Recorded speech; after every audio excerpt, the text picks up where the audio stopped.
దేవుని బిడ్డలారా, నోవహు జీవితం అదే చెప్తుంది. కొత్త ప్రారంభం నోవహు దగ్గర ఇచ్చాడు. పాపము చేసి పశ్చాత్తాపడినటువంటి ఆదాము హవ్వల దగ్గర కొత్త ప్రారంభం. రెండవదిగా నోవహు దగ్గర కొత్త ప్రారంభం. ఇలా బైబిల్లో చూస్తూ వెళితే ఎన్నైనా చెప్పొచ్చు. చివరిగా ఒకటి దగ్గరికి వస్తాను నేను, ఈ రెండో పాయింట్ ముగించడానికి. పేతురు దగ్గరికి వచ్చాడు. పేతురు, రా పేతురు, నా వెంబడిరా, నేను మనుషులను పట్టే జాలలు చేస్తా. నువ్వు చేపలొద్దు పేతురు, చేపలు పట్టొద్దు, ఈ వ్యాపారం కాదు, దేవుని సేవ నువ్వు చేయాలి, నీ మీద నా సంఘాన్ని కడతాను పేతురు అని పేతురుని పిలిచాడండి. పేతురు ప్రభు యొక్క పిలుపుకు లోబడి ప్రభును వెంబడించడం ప్రారంభించాడు. కానీ ఒకరోజు పేతురు అనుకున్నాడు, యేసు చనిపోయాడు, 3.5 సంవత్సరాలకి మాకు దూరం అయిపోయాడు, ఇక మా జీవితం గందరగోళంగా ఉంది కదా అనుకొని పేతురు ఏం చేశారంటే చేపలు పట్టడానికి వెళ్ళాడు. సేవను వదిలేసి చేపలు పట్టడానికి వెళ్ళాడు. జాగ్రత్తగా మరొకసారి చెప్తున్నా, సేవను వదిలేసి చేపలు పట్టడానికి వెళ్ళాడు. దేవా నీ సేవ చేస్తామని డిసెంబర్ 31వ తారీఖున పేపర్లో రాయడం కాదు గొప్ప, ఆ సేవ రోజున సేవ చేయడమే గొప్ప ఆధిక్యత. పేతురు ఏం చేశాడు తెలుసా? సేవ నేను చేస్తాను ప్రభు అని చెప్పి ఆ సేవలో ఉండకుండా చేపలు పట్టడానికి వెళ్ళిపోతే పేతురు జీవితంలో చేపలు దొరకలేదండి. దేవుని సేవను నిర్లక్ష్యం చేసే వారి జీవితంలో, దేవుని సేవను చులకనగా చూసేటువంటి వారి జీవితాల్లో వారు ఎంత ప్రయత్నం చేసినా కూడా కొన్ని దొరకవండి. ఎంత ప్రయత్నం చేసినా కూడా విఫలమవుతూనే ఉంటారు. ఒకవేళ దేవుడు నీతోనే మాట్లాడుతూ ఉంటే, దేవా నీ సేవ నేను విడిచిపెట్టితే ఇది మొదలుకొని నీ సేవ చేస్తాను ప్రభా, ఒకవేళ నీ సేవను నేను చులకనగా చూసి ఉంటే, నీ సేవ చేయడానికి నాకు ఒళ్ళు బరువైపోయింటే, నీ సేవ చేయడానికంటే మనుషుల సేవ చేయడం నాకు ఎక్కువైపోయింది ప్రభా, నీ సేవకు నామం పెట్టేశాను ప్రభా అనేటువంటి తలంపులో ఉన్నావా? You are like Peter who is there in Luke chapter 22, లూకా 22లో ఉన్నటువంటి పేతురు నువ్వే. ఎప్పుడైతే పేతురు ఓడిపోయాడో, సేవ లేకుండా దూరం అయిపోయాడో, ఆ పేతురు దగ్గరికి దేవుడు వచ్చాడండి. పేతురు, ఏం పేతురు చేపలు లేవా? దేవుడు 153 పెద్ద చేపలను దేవుడు పేతురుకి ఇచ్చాడు. అంటే సేవ లేకుండా ఆపేసి సేవకు దూరం అయిపోయినటువంటి పేతురు జీవితంలో కొత్త ప్రారంభాన్ని ఇచ్చిన దేవుడు ఎలోహిం. హల్లెలూయా. పాపి దగ్గర కొత్త ప్రారంభం, పరిశుద్ధతను సన్మానించే వ్యక్తి దగ్గర ఒక కొత్త ప్రారంభం, సేవలో పశ్చాత్తాపడి నేను నీ సేవ చేస్తాను ప్రభు అంటే దేవుడు తిరిగి కొత్త ప్రారంభాన్ని ఇచ్చాడు. ఎలాంటి ప్రారంభం తెలుసా? వేల మంది ఎదుట నిలబెట్టాడు. ఎవరు ఎలోహిం? దేవుడు తెలుసా? ఆయన కొత్త ప్రారంభాన్ని ఇవ్వగలడు. ఆయన ప్రారంభిస్తే అది మామూలుగా ఉండదండి, ఇంతకుముందు ఉన్నట్టుగా ఉండదు, ఇంతకుముందు ఎవరో చేసినట్టుగా ఉండదు, అరే వీళ్ళదంతా ఇంకొకలాగా ఉందే అనిపించదు. It will have its own new beginning. దేవుని బిడ్డలారా, ఈరోజు దేవుడు మనతో మాట్లాడుతుంటున్నాడు. ఎవరు నీ దేవుడు తెలుసా? కొత్త ప్రారంభాన్ని ఇచ్చేటువంటి ఎలోహిం. 2 విషయాలు చెప్పాను. ఒకటి, ఆది కాలానికి ముందున్నటువంటి దేవుడు. ఆయన కాలానికి సంబంధం వల్ల కాలానికి అతీతుడు. అందుకే అప్పుడప్పుడు మనం వింటుంటాం, ఒక నెలకు చనిపోతారు అని దేవుని మందిరానికి వస్తారండి. కానీ దేవుడు అంటాడు, no, that is their timing, I will cancel the time and God will extend their life. వాళ్ళ జీవితాన్ని దేవుడు పొడిగిస్తాడు. లేకపోతే ఇంకా దొరకదు, ఏజ్ ఫ్యాక్టర్ అయిపోయింది, ఇక నీకు ఉద్యోగం రాదు, పెళ్లి కాదు అనేటువంటి జీవితం దగ్గరికి దేవుడు వచ్చాడా, అక్కడ ప్రారంభమవుతుంది కొత్త జీవితము. నమ్మిన వారు గట్టిగా ఆమేన్ అంటారు. చెబితేనే కాదు, అనిపించిందా ఆమేన్ అనాలి, అనండి. దేవుని నామాన్ని స్మరించుదాం. దేవుని బిడ్డలారా, నిత్యము ఆయన నామాన్ని స్మరించాలి. నా దేవుడు ఎలోహిం దేవుడు. ఆయన ఆది కాలానికి ముందున్న దేవుడు, ఆయన కాలానికి అతీతుడు. లోకంలో ఉండేటువంటిది ఏంటి తెలుసా? కాలాన్ని చూసి వెళ్తారు. రాహుకాలమా వద్దు, మంగళవారమా వద్దు, పిల్లి వచ్చిందా వద్దు, కుక్క వస్తే పోతారేమో. మరి అదేందో పిల్లి వస్తేనే కదా. అమావాస్య వద్దు. తమిళనాడులో అమావాస్య రోజు అన్ని ప్రారంభిస్తారు. మనకి అమావాస్య అంటే వద్దులే, ఈరోజు అమావాస్యలే. దేవుని దగ్గరకు వస్తున్నావు, నీవు కాలం లోపల ఉన్నావు. కాలానికి అతీతుడు దేవుడు, ఎలోహిం దేవుడిని నువ్వు సేవిస్తూ ఉంటే you don't look at the calendar and you will not follow that. నీవు క్యాలెండర్ చూసి నీ యొక్క పెళ్లి తేదీలు ఫిక్స్ చేసుకో, పెళ్లి కాలాలను ఫిక్స్ చేసుకో. మంగళవారం పరీక్ష వస్తే పోతారు, కానీ మంగళవారం సెంటిమెంట్ ఉంటుంది కొంతమందికి.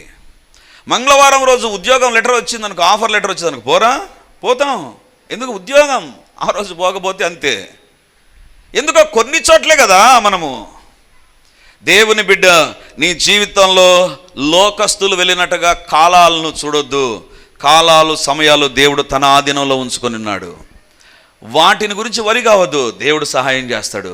ఒకటి, ఆయన కాలానికి అతీతుడు, కాలంలో పని చేస్తాడు, కాలం బయట కూడా చూడగలడు ఆయన.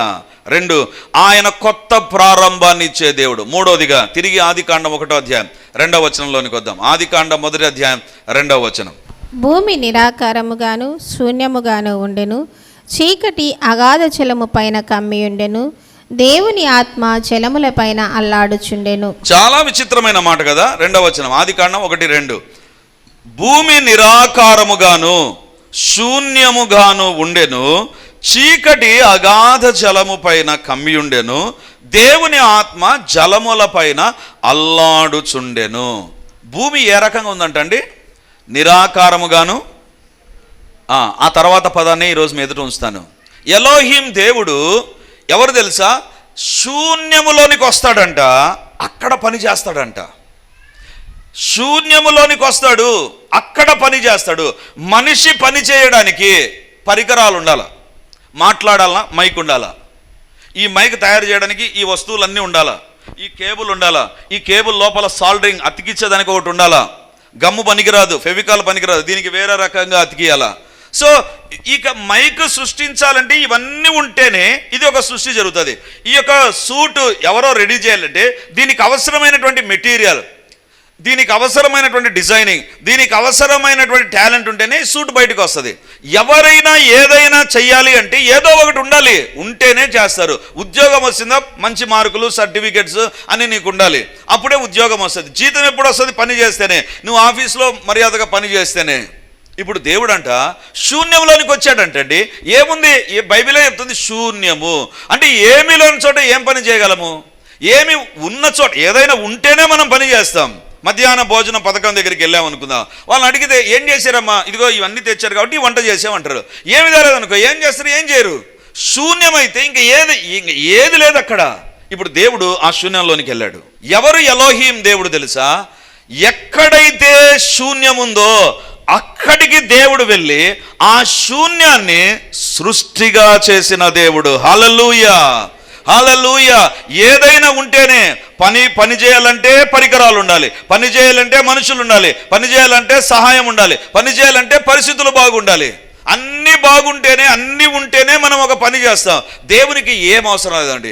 ఎలోహిం దేవుడు ఎవరు తెలుసా? ఈ సృష్టికర్త అయినటువంటి దేవుడు. ఎలాంటి దేవుడు తెలుసా? సృష్టికి ఏదైనా ఉంటే చేయలేదు ఆయన, ఏమీ లేనప్పుడు చేశాడు. శూన్యములో, గుర్తుపెట్టుకోండి, ఈ ఎలోహిం దేవుడు ఏమీ లేని చోట శూన్యములో అద్భుతాలు చేయగలడు. హల్లెలూయా, హల్లెలూయా. ప్రజలు అడుగుతుండొచ్చు, ఏముంది నీ దగ్గర ఆశీర్వదించబడ్డానికి? ఏముంది నీ దగ్గర? ఏమీ లేదా? Okay, no problem. ఈ ఎలోహిం దేవుని అడుగు, దేవా నా జీవితంలో ఏమీ లేదు ప్రభా, జ్ఞానం లేదు, బుద్ధి లేదు, నా జీవితంలో ఏమీ లేదు ప్రభా. అయితే దేవుని అడుగు. ఎలోహిం దేవుడు అక్కడికి వస్తాడు. శూన్యములో సృష్టిని చేయగలిగిన దేవుడు. హల్లెలూయా. శూన్యములో సృష్టిని చేయగలిగినటువంటి దేవుడు. బైబిల్లో 2 ఉదాహరణలు చెప్తాను, so that you can understand this point. Yesu ప్రభు శిష్యులు, యేసు ప్రభు ఒక చోటికి వెళ్ళినప్పుడు, మత్తయి 14:15. సాయంకాలం అయినప్పుడు శిష్యులు ఆయన యొద్దకు వచ్చి, ఇది అరణ్య ప్రదేశము, ఇప్పటికే ప్రొద్దుపోయెను, ఈ జనులు గ్రామంలోనికి వెళ్ళి భోజన పదార్థములు కొనుక్కొనుటకై వారిని పంపివేయమని చెప్పిరి. సాయంకాలం అయినప్పుడు శిష్యులు ఆయన యొద్దకు వచ్చి, ఇది అరణ్య ప్రదేశము, ఇప్పటికే పొద్దుపోయెను, ఈ జనులు గ్రామంలోనికి వెళ్ళి భోజన పదార్థములు కొనుక్కొనుటకై వారిని పంపివేయమని చెప్పిరి. వాళ్ళు ఏమంటున్నారు తెలుసా? శిష్యులు చాలా మంచోళ్ళు అండి. వాళ్ళు వచ్చి, యేసు ప్రభా వీళ్ళందరినీ పంపించేయి ప్రభా. ఎందుకు పంపించేయాలి తెలుసా? ఎందుకు పంపించాలి? వాళ్ళని గురించి కాదు, ఈ శిష్యులకు ఆకలి అవుతుంది. ఇప్పుడు ఆకలి అవుతుంటే యేసు ప్రభు వాక్యం చెప్తూనే ఉన్నాడు కాబట్టి మెల్లగా యేసు ప్రభువుకు చీటి రాసి డైరెక్ట్గా వెళ్ళిపోయి ప్రభా వీళ్ళని పంపించేసేయి, వీళ్ళు తినాలి ప్రభా, నువ్వేమో చెప్తున్నావు వీళ్ళు తినాలి, వీళ్ళకి లోపల వీళ్ళకి ఆకలి ఉంది, పంపేసే ప్రభా. లేదా ఇప్పుడు వీళ్ళని పంపేసిన తర్వాత ఎవరో ఒకరు పోయి మీకు మాకు తీసుకొని వస్తారు ప్రభా, లేకపోతే ఎక్కడ ఇంకా ఆకలి అవుతుంది మాకు, నువ్వేమో వాక్యం చెప్తున్నావు, వాళ్ళేమో వింటున్నారు, పంపేసే ప్రభా. ఎందుకు తెలుసా? శిష్యులకు ఆకలి అవుతుంది, శిష్యుల దగ్గర ఏం లేదు. యేసు ప్రభు పెట్టాలి అంటే శిష్యుల దగ్గర ఏం లేదు. ప్రజల దగ్గర ఏమనుందా? ప్రజలు అరణ్యంలో ఉన్నారు. పరిస్థితి ఏంటి? సాయంకాలం అయిపోయింది. ఉదయమైనా అయితే ఏదో చెట్టు ఎక్కి అదెక్కి, ఇప్పుడు చెట్టు ఎక్కాలన్నా కష్టం, పండ్లు తినాలంటే. ఎందుకు? సాయంకాలం అయిపోయింది, చీకటి పడింది, ఏ చెట్టు పైన ఏముంటుందో ఎవరికి తెలియదు, కాబట్టి చెట్టు ఎక్కాలన్నా కష్టమే. సాయంకాలం అయిపోయింది. ఆ తర్వాత అరణ్య ప్రదేశము, ఉండేది కొద్దిమంది అయితే సరే ఏదో ఒకటి అడ్జస్ట్ చేసుకోవచ్చు, వేల మంది ఉన్నారు. వాళ్ళు అంటున్నారు పంపేసే ప్రభా. అప్పుడు దేవుడు అంటున్నాడు వద్దు, వాళ్ళు ఇక్కడే ఉండాలి. నాకు అనిపించింది దేవుడు వద్దు అన్నప్పుడు వీళ్ళ ఫీలింగ్ ఏంటి? ఎంత పని చేసావు ప్రభా, నువ్వు వద్దు అంటున్నావే, మా దగ్గర తినడానికి లేదు, నీ దగ్గర లేదు, వాళ్ళ దగ్గర లేదు, అరణ్యం ఇది, ఈ కాలం కూడా రైట్ టైం కాదు, ఏమీ లేదు ప్రభా ఇప్పుడు. అప్పుడు దేవుడు అడుగుతుంటున్నాడు, మీ వద్ద ఏమున్నాయి? 5 రొట్టెలు 2 చేపలు, అది కూడా వీళ్ళవి కాదు, ఎవరివో. ఇప్పుడు దేవుడు అంటాడు తీసుకురా. ఎందుకు చెప్తున్నానంటే శిష్యుల దగ్గర ఏముంది తెలుసా? శూన్యం ఉంది. అబ్బాయి దగ్గర ఉన్న 5 రొట్టెలు 2 చేపలు, కానీ శిష్యుల దగ్గర ఏమి లేదు. ఇప్పుడు శిష్యులకు నేర్పిస్తున్నాడు. సేవకు వచ్చారు, దేవుని నమ్మారు, దేవుని వెంబడిస్తున్నారు అనుకుంటున్నారు కదా. కొన్ని సందర్భాల్లో you will come to the place where you don't have anything, ఏది లేదు అనేటువంటి పరిస్థితి శిష్యులకు వచ్చేసిందండి. వాళ్ళు సమస్తాన్ని విడిచిపెట్టారు. ఇప్పుడు వెళ్ళి చేపలు పట్టాలంటే వల లేదు, దోణి లేదు, అన్ని వదిలేశారు. ఇప్పుడు యేసు ప్రభువుని వెంబడిస్తుండగా ఏమీ లేని పరిస్థితి వచ్చింది. అప్పుడు దేవుడు వాళ్ళకి నేర్పిస్తుంటున్నాడు. ఆదికాండం 1వ అధ్యాయంలో ఎలోహిం దేవుని నేను ఇప్పుడు మీ దగ్గర ఉన్నా, మీ దగ్గర ఉన్నా. ఇది అరణ్యం, ఇది ఎవరు కొనుక్కోలేని స్థలం, ఇది ఎవరికి రానటువంటిది, ఎవరు తయారు చేయలేనటువంటిది, ఎవరు ఏం చేయలేనటువంటిది. అయినా శూన్యంలాగా ఉందా పరిస్థితి? నేనున్నా ఇక్కడ ఒక అద్భుతాన్ని చేస్తా. హల్లెలూయా.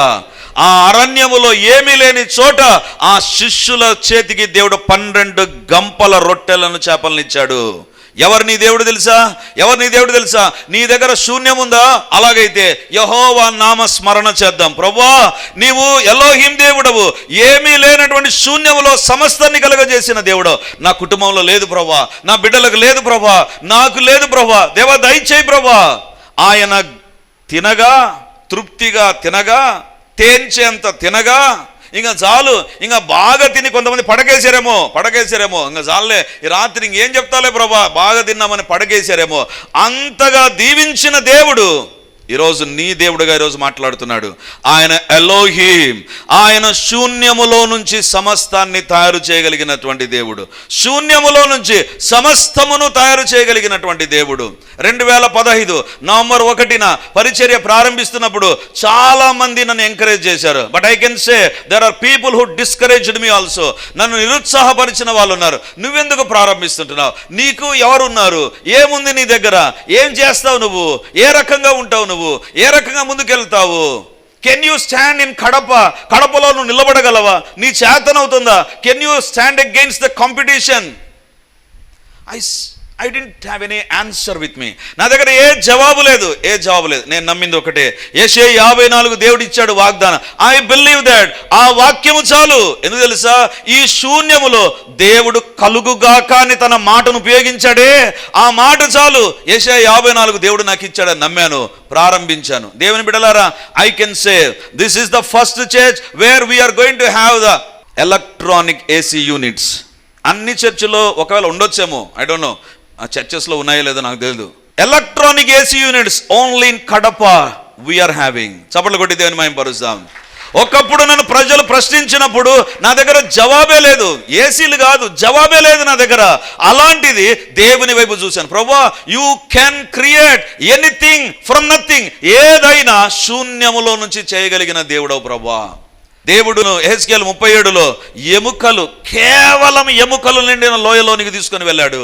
అప్పుడు అడుగుతున్నాడు ప్రవక్తను చూచి, యెహెజ్కేలు కుమారుడా, నరపుత్రుడా, ఈ ఎముకలు బ్రతకగలవా? అసలు ఎవరు చెప్పాలండి మనిషి బ్రతకగలవా అనేటువంటి కరెక్ట్ తెలుగు వ్యాకరణ దోషము లేనటువంటి పదజాలం. ఎముకలు బ్రతకగలవా? ఎముకలు కుక్కలకేస్తే కుక్కలు తింటాయి, లేదా కొంతమంది ఎముకలు కూడా నమిలేటువంటి కాల్గేట్ పేస్ట్ వాడేటువంటి వారు ఉండొచ్చు. ఎముకలు నమలడానికి, ఎముకలు కుక్కలకు, ఎముకలు పడేయడానికి, ఎముకలు బ్రతకవు. ఎందుకు తెలుసా? ఎముకలకు బ్రతకడం చేత కాదు. అన్నీ కలిసిన శరీరం బ్రతుకుతుందేమో కానీ ఎముక బ్రతకదు. కానీ ఎలోహీం దేవుడు యెహెజ్కేలుతో మాట్లాడుతున్నాడు, నరపుత్రుడా, నరపుత్రుడా, కేవలం ఎండిన ఎముకలు నిండిన లోయలో నేను తీసుకొని వచ్చాను, ఇవి బ్రతుకగలవా? ఇవి బ్రతుకగలవా? ఎవరు నీ దేవుడు తెలుసా? ఆయన శూన్యములో పని చేస్తాడు. ఏమీ లేదా, he can work there, he can create anything from there. శూన్యములో నుంచి సమస్తాన్ని తయారు చేయగలడు. అప్పుడప్పుడు మ్యాజిక్ షోని చూసి మనం అనుకుంటాం, అబ్బా ఏమి టాలెంట్, ఏమి టాలెంట్, అరే ఇట్లా దుప్పటి తీస్తేనే చీరలకి మనిషి వస్తాడేంటి మనం అనుకుంటాం. కానీ ఒక ఆమెకు బాగా ట్రైనింగ్ ఇచ్చి ఆమె ఎముకలు బాగా బెండ్ అయిపోయి ఆమెను లోపల చైర్ లోపల కూర్చోబెట్టింటాడు ముందే. ఆ తర్వాత ఒక బటన్ కింద కాళ్ళ దగ్గర ప్రెస్ చేస్తే టపాని ఓపెన్ అయిపోయి బయటకు వస్తుంది. నాకు అనిపించింది, అవునా, ఆ మెజిషియన్తో ఒకవేళ నా దగ్గర ఉంటే అడుగుదాం అనిపించింది, మీ భార్యను తీసుకురా చూద్దాం, మీ కూతుర్ని తీసుకురా. అంతెందుకు, నువ్వే పో మెజిషియన్, నువ్వే బయటికి రా. రాడు. ఎందుకు తెలుసా? మనోడు బాగా లావుకుంటాడు, బెండ్ కావడం మనోని చేత కాదు. ఏదైనా ఉంటేనే చేయగలడు మనిషి, కానీ శూన్యములో నుంచి సమస్తాన్ని చేయగలిగిన వాడు ఎలోహీం. హల్లెలూయా, హల్లెలూయా. నరపుత్రుడా, ఈ ఎముకలు బ్రతుకగలవా? ఈ ఎముకలు బ్రతుకగలవా? అందుకే ప్రవక్త అంటాడు, ప్రభువా అది నీకే తెలియను, నీకే తెలుసు ప్రభువా. ఈరోజు నీకు తెలియంది దేవునికి తెలుసు, నీకు అర్థం కానిది దేవునికి తెలుసు, నీ బంధువులకు అర్థం కానిది దేవునికి తెలుసు, లేకపోతే నీ టీచర్లకు అర్థం కానిది నీకు తెలుసు, నీ దేవునికి తెలుసు. ఈరోజు దేవుడు అడుగుతుంటున్నాడు, నేను ఎలోహీం, శూన్యములో నుంచి సృష్టిని చేస్తాను, నాకేం అవసరంలా. చాలా సందర్భాల్లో ఏముందని ప్రభువా నన్ను దీవిస్తావు, అదే నువ్వు చేసే తప్పు. ఏమి లేనప్పుడే పని చేస్తాడు దేవుడు. నాలో ఏమీ లేదా అనుకుంటున్నావా? చాలు, అదే చాలు, ఆ స్టేట్మెంట్ చాలు, ఆ ఎంటీనెస్ చాలు, ఆ యొక్క వాయిడ్ దేవునికి చాలు, ఆ శూన్యం చాలు దేవునికి. అక్కడ పని చేయగలడు దేవుడు. ఇప్పుడు దేవుని బిడ్డలారా, మన మూల భాగంలోనికి వస్తాం. మీకా గ్రంథం 4వ అధ్యాయం 5వ వచనం. సకల జనములు తమ తమ దేవతల నామమును స్మరించుచు నడుచుకొందురు, మనమైతే మన దేవుడైన యెహోవా నామమును ఎల్లప్పుడూ స్మరించుకొందము. మనమైతే మన దేవుడైన యెహోవా నామమును ఎల్లప్పుడూ స్మరించుకొందుము. స్మరించడం అంటే ఏంటి తెలుసా? స్మరించడం అంటే ఏంటి తెలుసా? ఆ నామాన్ని మనము జ్ఞాపకం చేసుకొని ఆ నామాన్ని మన నోటితో పలికితే జరగకూడని కార్యాలు కూడా జరుగుతాయి. అదే స్మరించడం. జరగకూడదవి కానీ జరుగుతాయి నీ కొరకు. జరగకూడదవి ఎందుకంటే ఏమీ లేదు అక్కడ, ఎందుకంటే కాలం బయట ఉన్నావు నువ్వు, నీ దగ్గర ఏది ఆశీర్వాదానికి ఆధారం లేదు. అయినప్పటికీ దేవుడు అంటున్నాడు, యెహోవా నామాన్ని నువ్వు స్మరణ చేస్తే నీ జీవితంలో ఏం జరుగుతుందో తెలుసా? జరగకూడని కార్యాలు జరగడం ప్రారంభమవుతాయి. నీ జీవితంలో జరగకూడని కార్యాలు జరగడం ప్రారంభమవుతాయి. ఎందుకు జరుగుతాయండి? ఎందుకు జరుగుతాయి? దేవుని నామాన్ని స్మరిస్తే ఏమవుతుంది? నీ యొక్క నోటిని విషయం ఒక్కసారి ఆలోచించండి. నోరు అంటే ఏమనుకుంటావు? బ్రష్ చేసుకొని తోముకోవడానికి, తిట్టడానికి లేకపోతే తినడానికి మాత్రమే కాదు. బైబిల్లో వ్రాయబడింది, జీవ మరణములు నాలుక వశం. యెహోవా నామం, ఎలోహీం దేవా నా జీవితంలో కార్యాలు జరిగించు, ఎలోహీం దేవా నా బిడ్డల జీవితంలో కార్యాలు, ఎలోహీం దేవా నా వ్యాపారంలో కార్యాలు జరిగించు అని దేవుని నామాన్ని ఎప్పుడైతే నువ్వు స్మరిస్తూ ఉంటావో జరగవలసిన కార్యములన్నీ జరుగుతూ ఉంటాయి. హల్లెలూయా, హల్లెలూయా, హల్లెలూయా. దేవుని బిడ్డలారా, గొల్యాతు దగ్గర దావీదు నిలబడి ఏమంటాడు? నువ్వేంటి ఈట కత్తి బల్లెం ధరించుకొని వస్తున్నావు? నువ్వు ఏం చేసావు తెలుసా?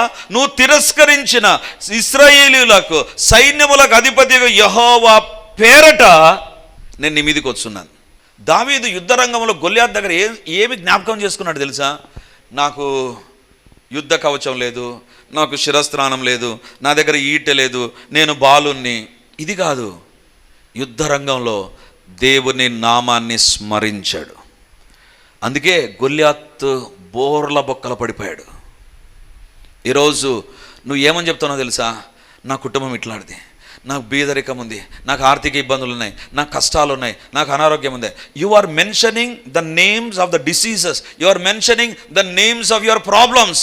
నీవు నీ సమస్య పేర్లు చెప్తున్నావు, నీకున్నటువంటి పరిస్థితుల గురించి నువ్వు మాట్లాడుతుంటున్నావు. దేవుని పేరు నీ నోట లేదు. అందుకే మీకా 4:5 ప్రభు అంటున్నాడు, మీరు మీ దేవుని నామాన్ని ఎల్లప్పుడూ స్మరించండి. ఆ నామాన్ని ఉపయోగిస్తుండగా దేవుడు అంటాడు, భూమి మీద యేసు నామందు దేన్ని బంధిస్తారో అది పరలోకమందు బంధించబడుతుంది. మనము మన సమస్యలను చెబుతున్నాం, సమస్యలకు పేర్లు పెట్టుకున్నాం, ఆ పేర్లు పలుకుతుంటున్నాం. నాకు బీపీ ఉంది, నాకు షుగర్ ఉంది, నాకు ఇబ్బందులు ఉన్నాయి, నాకు కష్టాలు ఉన్నాయి, నాకు ఇరుకులు ఉన్నాయి, నాకు అవమానం ఉంది, నాకు ఓటమి ఉంది, నాకు చదువు రాదు, నాకు జ్ఞాపకం. ఇది మనం చెప్తున్నాం. ఎక్కడ కనపడుతుంది, ఎక్కడ వినబడుతుంది దేవుని నామం? ఉదయం లేస్తుండగానే ఎలోహిం నామమందు ఈరోజు నా జీవితంలో జరగవలసిన కార్యాలు జరుగునుగాక. పరీక్షకు వెళుతున్నాడు, ఎలోహిం దేవా నా కుమారునితో మీరు వెళ్ళండి, కార్యాలు జరిగించండి. దేవుని నామాన్ని ఒప్పుకుందాం. బైబిల్లో వ్రాయబడింది, మనమైతే, నువ్వు దేవుని బిడ్డవైతే నీ నోట సమస్యల గురించి ఉండదు. మనమైతే మన దేవుడైన యెహోవా నామమును ఎల్లప్పుడూ స్మరించుకుందాం. దేవుని బిడ్డలారా, నీ నోటితో ఏం పలుకుతావో, నీ హృదయంలో విశ్వసించి నీ నోటితో ఏం పలుకుతావో దేవుడు వాటిని నెరవేరుస్తాడు. బైబిల్లో ఉన్నటువంటి దేవుడు మాట్లాడే దేవుడు. దేవుని బిడ్డ కూడా మాట్లాడాలి. ఏమని మాట్లాడాలి? నా జీవితంలో ఏ పరిస్థితులైనా ఎలోహిం దేవుడు చాలు. 3 విషయాలు చెప్పాను. ఆయన కాలానికి అతీతముగా ఉన్న దేవుడు. కాలం అవసరం లేదు ఆయనకు. ఒక టైం దగ్గర పనిచేసేటువంటి దేవుడు కాదు ఆయన. రెండవదిగా ఎలోహిం దేవుడు నూతనమైన ప్రారంభాన్ని ఇస్తాడు. ఆది యందు సృష్టిని చేసినటువంటి దేవుడు. కొత్త ప్రారంభం, బైబిల్ ప్రారంభం, లేకపోతే సృష్టి ప్రారంభం, మానవుని ప్రారంభం, లేకపోతే లోకంలో జీవిత ప్రారంభాన్ని ఇచ్చినటువంటి దేవుడు ఎలోహిం. రెండవదిగా ఎలోహిం ప్రారంభాన్ని ఇచ్చే దేవుడు. మూడవదిగా ఆయన శూన్యంలో పని చేస్తాడు. ఆయనకి ఏం అవసరంలా, శూన్యము చాలు, ఏమీ లేదా, అక్కడ దేవుడు నీ కొరకు పని చేయగలడు. అందుకే మీకా 4:5 చెప్తుంది, మనమైతే ఎల్లప్పుడూ ఈ దేవుని నామాన్ని స్మరిస్తాం. ఎల్లప్పుడూ దేవుని నామాన్ని స్మరిస్తాం. దేవుని బిడ్డలారా, ఈ రోజు నుంచి సమస్యల మాట ఎత్తవద్దు, దేవుని నామాన్ని స్మరించు. ఎలోహిం దేవా నా జీవితంలో మీరు ఉండి సమస్తాన్ని నూతనపరచు. ఎలోహిం దేవా నా కాలగతులను మార్చు ప్రభా. ఎలోహిం దేవా నా దగ్గర ఏమీ లేదు, అయినా అద్భుతాలు చేయి ప్రభా. సూచక్రియలు జరిగించు. నాకెవ్వరు లేరు, అయినా అద్భుతాలు జరగాలి. నాకంటూ ఏమీ లేదు ప్రభా. ఎలోహిం దేవుడు కార్యాలు జరిగించు ప్రభా. ఈ నామాన్ని ఎవరైతే ఒప్పుకుంటూ ఉంటారో, ఎల్లప్పుడూ ఒప్పుకుంటూ ఉంటారో, అంటే ఎల్లప్పుడూ అనే ఉద్దేశం ఏంటి తెలుసా? ప్రతి సమయంలో, ఒక కష్టంలో, ఒక బాధలో, ఒక సంతోషంలో, రాత్రి నిద్ర రాలేదు, మేలుకొని నువ్వు ఉంటున్నావు, అప్పుడు స్మరించు, యెహోవా నామాన్ని స్మరించు. ఎలోహిం దేవుని పేరును ఉచ్చరిస్తూ, ఎలోహిం దేవా నా జీవితంలో కార్యాలు, నా బిడ్డల విషయాల్లో, నా కుటుంబం విషయంలో, నా యొక్క పరిస్థితులలో మీ కార్యం జరిగించు ప్రభా. దావీదు కొరకు ఆ యుద్ధ భూమిలోనికి దిగి వచ్చిన దేవుడు నీ కొరకు కూడా దిగి రాబోతున్నాడు. నమ్మిన వారు ఆమేనందాం. ఎలోహిం దేవా నా జీవితంలో ఎలోహింగా మీరు ఉండి కార్యాలు జరిగించు అని దేవుని మీరు అడుగుతుండగా మీ నిమిత్తమని నేను ప్రార్థన చేస్తాను. పాపము ద్వారా ఆగిపోయిందా జీవితము? ప్రారంభిస్తాడు దేవుడు. నీ జీవితంలో మనుషులు నిన్ను మోసం చేసి అంత అయిపోయిందనే పరిస్థితి వచ్చిందా? భయపడొద్దు.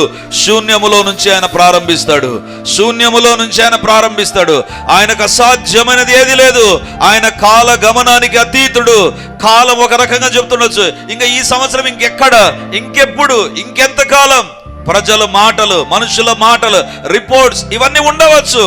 బట్ ఎలోహిం దేవుడు వీటికి అతీతుడు. యెహోవా నామమును ఒప్పుకొనుచు సమస్త విషయాల్లో దేవుని నామాన్ని మనం ఒప్పుకుందాం. మన దేవుని నామాన్ని ఒప్పుకునేటువంటి వారమైతే మన జీవితంలో దైవిక కార్యాలను మనం చూడగలం. Don't believe what people told about you. ప్రజలు నీ గురించి ఏం చెప్పారో వద్దు. బైబిల్లో వ్రాయబడింది, మనమైతే మన దేవుడైన యెహోవా నామమును ఎల్లప్పుడూ స్మరించుకుందాం. దేవుడు అంటున్నాడు, సమస్యలను స్మరిస్తూ ఉన్నావు, కష్టాలను స్మరిస్తూ ఉన్నావు, మనుషులు వాళ్ళు ఇట్లా చేశారు, వీళ్ళు ఇట్లా చేశారు, మనుషులను స్మరిస్తున్నావు. You have forgotten your God. నీ దేవునిని మర్చిపోయావు. ఆయన ఎలోహిం, ఆయన నామాన్ని స్మరిస్తాం. స్తోత్రము తండ్రి, హల్లెలూయా. నేను ప్రార్థన చేస్తున్నాగా మీరు అడగండి, నోరు తెరిచి. ఎలోహిం దేవా నా ఇంటిలో కార్యాలు జరిగించు, నా భార్యలో కార్యాలు జరిగించు, ఆర్థికంగా కార్యాలు జరిగించు. ప్రతి ఒక్కరం అడుగుదాం, ఎలోహిం దేవా జరిగించు. మౌనంగా ఉండవద్దు. ఎలోహిం దేవుని నామాన్ని స్మరిస్తూ ఉండగా దావీదు స్మరించాడు దేవుని నామం, గొల్యాతు పడిపోయాడు. ఎలోహిం దేవా మీ కార్యాలు జరిగించు నా శరీరంలో.